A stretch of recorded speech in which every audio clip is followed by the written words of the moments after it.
so I'm going to have to talk loud. Let me see if I can get out of the wind a little bit. I wasn't sure. I'll do little videos today, little rollouts. There's some issues that we can talk about. Now, I'm trying to think of a title. I wasn't going to talk, but a few things came to my mind. Maybe I'll title this The Mob, Judge Missy Medary, and the Doctor, because I want to speak on those three issues of local stuff, because I check the news. I want to talk about some mob shows I watched last night, documentaries, and the case of a local doctor. Now, hopefully you can hear me because it's windy.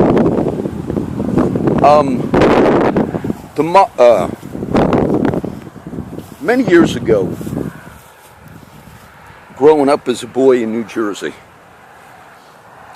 I had one family relative that probably was in the Mafia.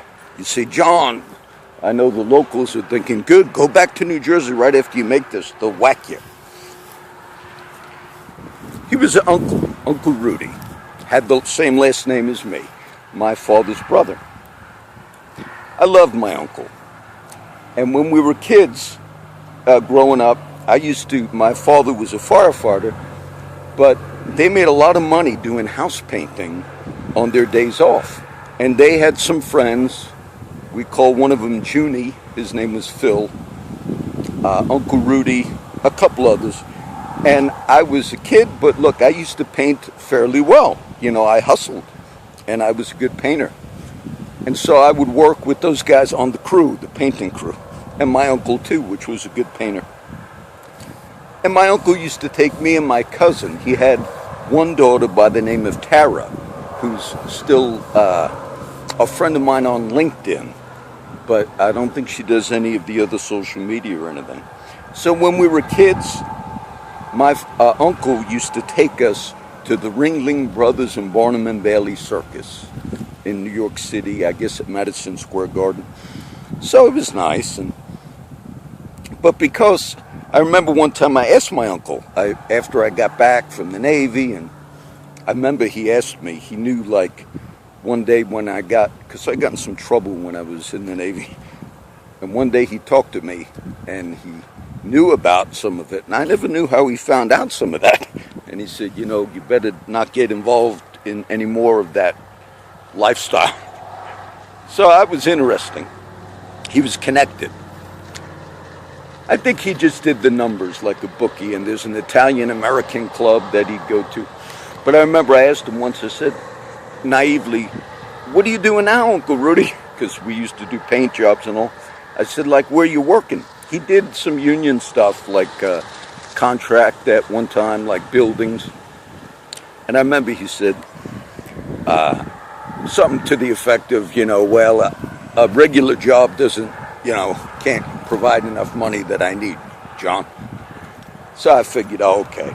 It's a funny story. I can't tell too much because this is an ex-boyfriend of my sister who sadly passed away.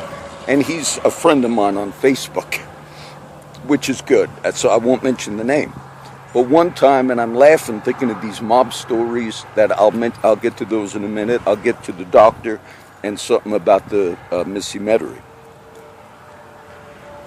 But my sister and my mother lived there at the house where my mom still lives, where I grew up in New Jersey. Mob country, Italians in New Jersey. So my sister's boyfriend and her got in an argument. And they lived in a nice little apartment down where my mom lives and rented it out or whatever. So they wanted to throw my sister's boyfriend out because it was a fight. And so they called my uncle, who lived close up the street, Fairview or something, right there in New Jersey. They said, we need you to come down, and you know, he's fighting with her and my sister. And so my uncle was like, I'll be right there. But he didn't have a ride because he gambled. He had a gambling addiction, my uncle. So he sometimes had cars and didn't. So he said, I remember we joke about it, but he said on the phone, I'll be there. I'll take care of it. But I need a ride. So they had to go pick him up, or they got him a cab. for the hit. That's how we joked about it. So then when he got there, he was ready to... My dad and my uncle, you know, sometimes if they didn't get paid for an actual job where they painted, I remember this, my mom didn't know it, but if people didn't pay and they went and did a job, a legitimate paint job, they would go and rough them up and get the money. I remember that. So when my uncle got to the house, my sister said, "Oh, never mind, we made up." So we kid like, you called the hit off. My uncle, you know, he needed the work. Okay. The mob shows. So I preached at my uncle's funeral when he passed away. And I remember he didn't have a lot of family because he had the daughter, who was my cousin Tara, an ex-wife by the name of, I called her Aunt Joanne. I think she went. I know my cousin Tara went to the funeral. And they asked if I would preach back whenever he passed away, I guess in the 90s. I said, sure, I'll speak at my uncle's funeral. That room was packed with people with suits, Italians with suits, who I never met before. So they did their respects. It was at a funeral home there, right in that area. But I preached, and I remember I tried to say, I said, you know, the promise is eternal life. It was like a gospel message. I said, and when we believe, this is the hope we have, that there's a resurrection someday. And I mixed it in. I remember a lot of Catholic, Mafia, Italian type crowd.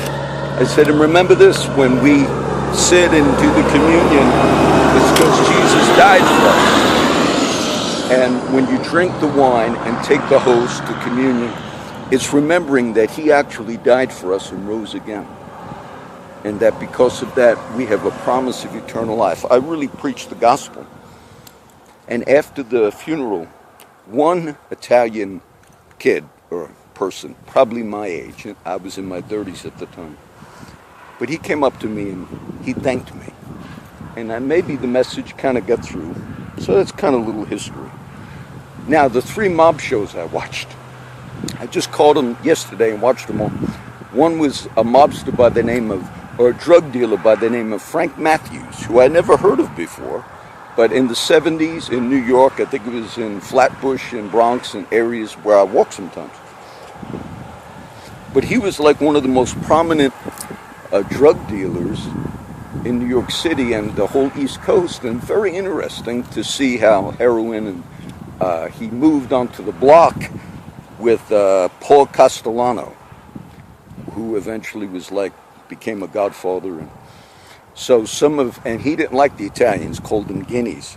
And he was a black guy who was very big in the drug underworld. Till this day, they've never caught him because eventually he fled federal prosecution. An interesting documentary. And what stuck with me is some people, as they were interviewing guys that already did a lot of time, the others got convicted, they said sometimes they owed him money because they were distributors of heroin in New York City back in the 70s. And one guy said he finally came up with the money that he owed Frank Matthews. It was $60,000 back in the 70s. That's a lot of money. And Frank, a few people said, like Frank would say, "What are you here for?" Like he forgot that people owed him. And they would tell him, "I owe you that $60,000 from, so many months ago." And one guy said, Frank Matthews said, he cursed. He said, "If you're broke, damn it, just keep it, And not that we want to idolize people in that lifestyle, crime. But I just thought it was interesting because he did that with a few people.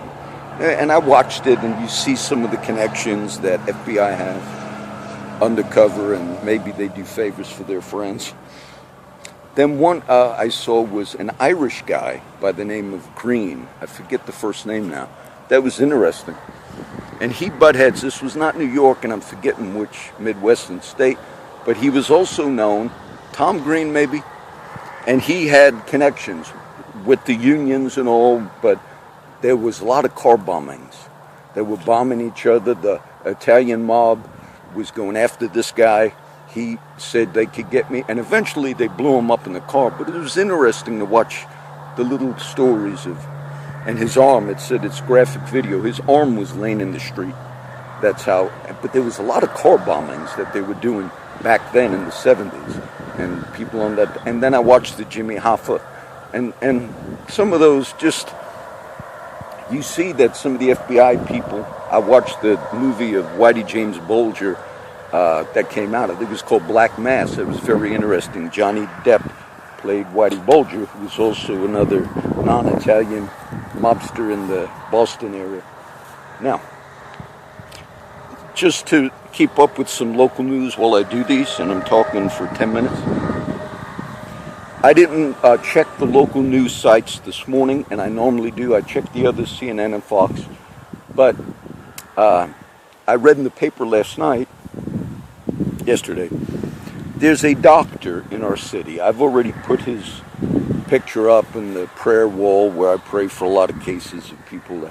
And this doctor was accused of sexually molesting a patient, and possibly more than one. And so this story, I forget the name, a Hispanic doctor, I just put his picture up to pray for him, that's all. Just because I pray for people that are involved in crimes and names of these younger kids in gangs. I see them in the news and I put them on. So he already surrendered his medical license, and he's in the process of having to go to court. And what I read yesterday was, and it's like the area where I go when I go to the Catholic Cathedral, that it said there was a prosecutor in the DA's office, I guess one of them who's trying the case against this doctor. He was out on bail. It's kind of made some notoriety because he got arrested, he surrendered his license, then he went to jail, made bond, and then something else happened. They arrested him again. Another person made a complaint. Then he got out. Well, he's back in jail because a prosecutor said that he went around the vehicle somewhere in that area by the courthouse where the church is, and that the person that he cut off or went around then sideswiped his vehicle and took off. And the prosecutor, the newspaper, Colder Times, said the prosecutor got the license and he thought it was some lady that sideswiped him. Sure enough, it was the doctor. So I'm assuming they're thinking it was a retaliation. Well, they went and made a police report, and he had to appear before Judge Missy Medary.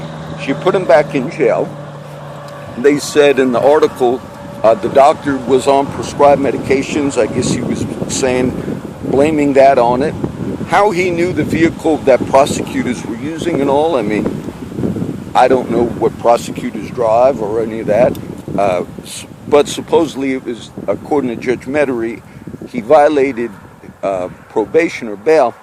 I would question this one thing. Unless just being in a wreck, a car accident, is a violation of your bail or probation or your bond, unless they could show that that was indeed an intentional act of retaliation. And of course you can't show that unless you have a trial. So I would question, I'm not defending this doctor, but I would question whether or not that she made a correct judgment there. Because he said he was on medication, and then they used that against him and said he admitted he was basically intoxicated because he was on medication. And with the history of the courts here and judges that have had...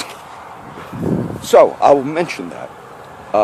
If she made that decision and she said, I've made it, and he's back in jail, whether he intentionally, went after that prosecutor, I really don't know. It's kind of just the system here. Okay, so I figured I would mention it because that just was interesting to me. And the big news today, being this is like a live update or rollout, we have the Colin Kaepernick NFL players, some of them who gained notoriety because during the national anthem at the football games, some were taking a knee in protest of what they feel Black Lives Matter type thing and so forth, which I do feel. You've heard me talk about a lot of those issues, and I do feel some of those cases and certainly were bad and wrong. I've talked about those a lot. Well, Trump obviously made his tweets and started like a little argument with the NFL. And then this last weekend, a lot of the NFL players did it, and even some high school players. So that's a big thing. I would say I understand the positions of those that are mad at the NFL and they want to, even LeBron James, basketball player, who I respect, but he also defended the right. If you're a African American, you're a black person in this country, and you yourself have seen a lot of those things that rightfully upset the African American community, and for them to say there's a problem, and I've heard some talk about it, and some are saying we're not disrespecting the flag, others say they are, but they're saying what we're protesting is that there's things in the country, particularly in the shootings of the blacks, where you lie about them later on, which has come out in multiple times. And yeah, they have a right to be upset. If people vote with their feet and burn their NFL tickets and things, and I understand that, and the president got into it, and some are going to support him. But that's a big thing now. North Korea also said today that, according to them, because of a Trump tweet, that they are taking it that Trump has declared war on North Korea. So they have a right now to shoot down our bombers, even if they're not over North Korea. Those are like the news issues. You know, I had a friend on the street, and I hear people make so many threats, not to me, but North Korea, we will destroy you, and for many, many years, we will, okay, and then, but I just said off the hand one day, because this one's going to get this one. I said, you know, in life, just in general, not justifying hits and all these, I said, if someone said, I've determined in the mobster killing of Green, the Irish mob guy, the Italian mob did get him, and that began cascading effect where they started taking down the Mafia across the country. Very interesting documentary.